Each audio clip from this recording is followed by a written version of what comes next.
Hi అందరికీ నమస్తే. నా పేరు పరమేశ్వర్. అండ్ ఇక్కడ ఆటో డ్రైవర్ వాళ్ళందరికీ నేను చెప్పబోయేది ఏంటంటే, ఈ ఆటో డ్రైవింగ్ చేయకపోతే మన సంసార జీవితం కావచ్చు, మన బతుకు తీరు నడవదు. కరెక్టా కాదా? అందుకోసం నేను చెప్పబోయేది ఏంటంటే, ఈ ధర్నాలు చేసేటప్పుడు కావచ్చు, నిరాహార దీక్ష చేసేటప్పుడు కావచ్చు, మన కోసం ఆటో డ్రైవర్ వాళ్ళ కోసం ఏదైనా సహాయం పొందాలి గవర్నమెంట్‌తో అనుకుంటే మాత్రం ఏదైనా రోజు, ఒక రోజు కాదు వారం రోజు పట్టేయాలి. అందరు ఐకమత్యంతో ఈ ఆటో డ్రైవర్స్ వాళ్ళందరూ ఐకమత్యంతో ముందుకు రావాలి. కలిసిమెలిసిగా పోరాడాలి. అయితేనే ఏదైనా సాధ్యమైతది. చూడండి, మనకు బయట సమాజంలో కావచ్చు, ఈ గవర్నమెంట్ కావచ్చు ఎలా క్షీణిస్తుంది, మనల్ని ఎలా జ్యూస్‌లా పిండేస్తుంది. అంటే వీళ్ళు ఐకమత్యంగా ఉంటారు. అండ్ వీళ్ళు ఏది అడిగినా ధర్నా చేసినా అలా ఒకరోజు చేసి బంద్ చేసేస్తారు అనుకొని ఈ ఆటో డ్రైవర్ వాళ్ళని తక్కువ అంచనా వేసుకొని ఎలా పడితే అలా వాడుకుంటున్నారు. ఈ ఓలా, ఊబర్ వాళ్ళు కూడా అందరూ. కాబట్టి ఒకటే, చేస్తే దబాయించి చేయాలి. 3 నుంచి 7 రోజుల వరకు దబాయించి ధర్నా చేయాలి. రోడ్ల మీద కూర్చోవాలి ఆటో డ్రైవర్స్ వాళ్ళందరూ. మన ఫ్యామిలీ కోసం రేపటి ఇగో ఆటో డ్రైవర్స్ వాళ్ళు ఆటో నడుపుకొని కొందరు ఆటో నడుపుకొని బతుకుతేనే వాళ్ళ బతుకు తీరు, వాళ్ళ మైండ్ పని చేస్తుంది. అలాంటి వాళ్ళు ఉన్నారు చాలా మంది. ఏం పరిస్థితి రేపటి రోజున?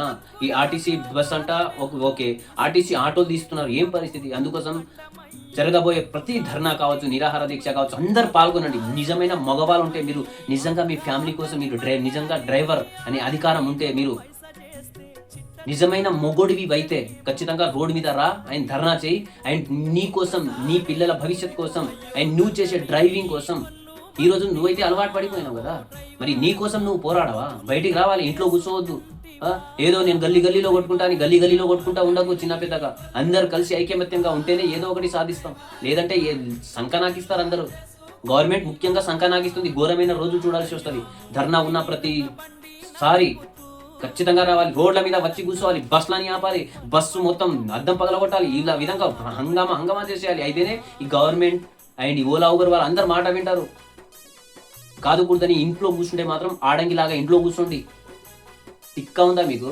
ఇంకా డ్రైవర్ అంటే డ్రైవర్ డబ్బులు రాకపోతే ఊరి చేసుకొని చావడం, లేదంటే డబ్బులు రావడం లేదని అప్పుల పాలయ్యి అమ్ముకోవడం, అవన్నీ అవసరమా?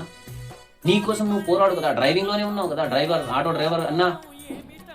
దమ్ముంటే, నువ్వు నిజమైన మొగుడు ఉంటే రోడ్డు మీద రా, ధర్నా చేద్దాం అందరం కలిసి. అండ్ మన హక్కు కోసం మనం పోరాడదాం. మనకు గవర్నమెంట్ నుంచి ఏం రావాలో అది తీసుకుందాం. లేదంటే ఘోరమైన రోజులు చూడాల్సిన దినాలు వస్తాయి. జాగ్రత్త. ప్రతి ఒక్కరు రోడ్డు మీద రావాలి, ధర్నా చేయాలి. మనల్ని ఎలా జ్యూస్ని పిండినట్టు పిండుతుందో ఈ గవర్నమెంట్ కావచ్చు, ఈ ఓలా, ఊబర్ వాళ్ళు కావచ్చు, అందరినీ బుద్ధి వచ్చేలా మనందరం కలిసిమెలిసి పోరాడాలి. ఐక్యమత్యమే మహాబలం. అయితేనే గెలుపు పొందుతాం. మనం అనుకున్నది సాధిస్తాం. మనం ఏం కావాలో అది ఇస్తుంది.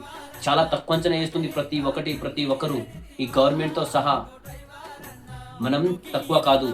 మనం దేనికైనా సిద్ధంగా ఉన్నాము. మన కోసం, మన బతుకు తీరు కోసం ముందుకెళ్దాము. ఏదైనా సాధించే తీరాలి. 3 రోజులు కంటిన్యూగా రోడ్ల మీద వచ్చి కూర్చుందాం. తినడానికి 3 రోజులు ఉండదా మనకి? 3 రోజులు సంపాదిస్తే సంవత్సరం సంపాదించినట్ట ఏంటి? 3 రోజులు కంటిన్యూగా కూర్చోవాలి. ఏం చేస్తారో చూద్దాం. ఫ్యామిలీ ఉంది, అది ఇది అని భయపడితే ఇంకా రేపు మాల్ పని చేయడానికి వెళ్ళాలి. రేపు ఏదో ఒకటి 10,000 జాబ్కి వెళ్ళాలి. మరి వెళ్దారా? అందుకోసం ఈ రోజు పోరాటమే రేపటి మంచి భవిష్యత్తులో మనకు బాట ఉంటుంది. ఆటో డ్రైవింగ్ చేసుకొని బతకడానికి ఉంటుంది. ఓకేనా? అందుకోసం ఖచ్చితంగా బయటికి రండి, అందరం ధర్నా చేద్దాం. మనకున్న హక్కుని పొందుదాం. ఓకేనా? ఈ గవర్నమెంట్తో పోరాడదాం, ఎవరితోనైనా పోరాడదాం.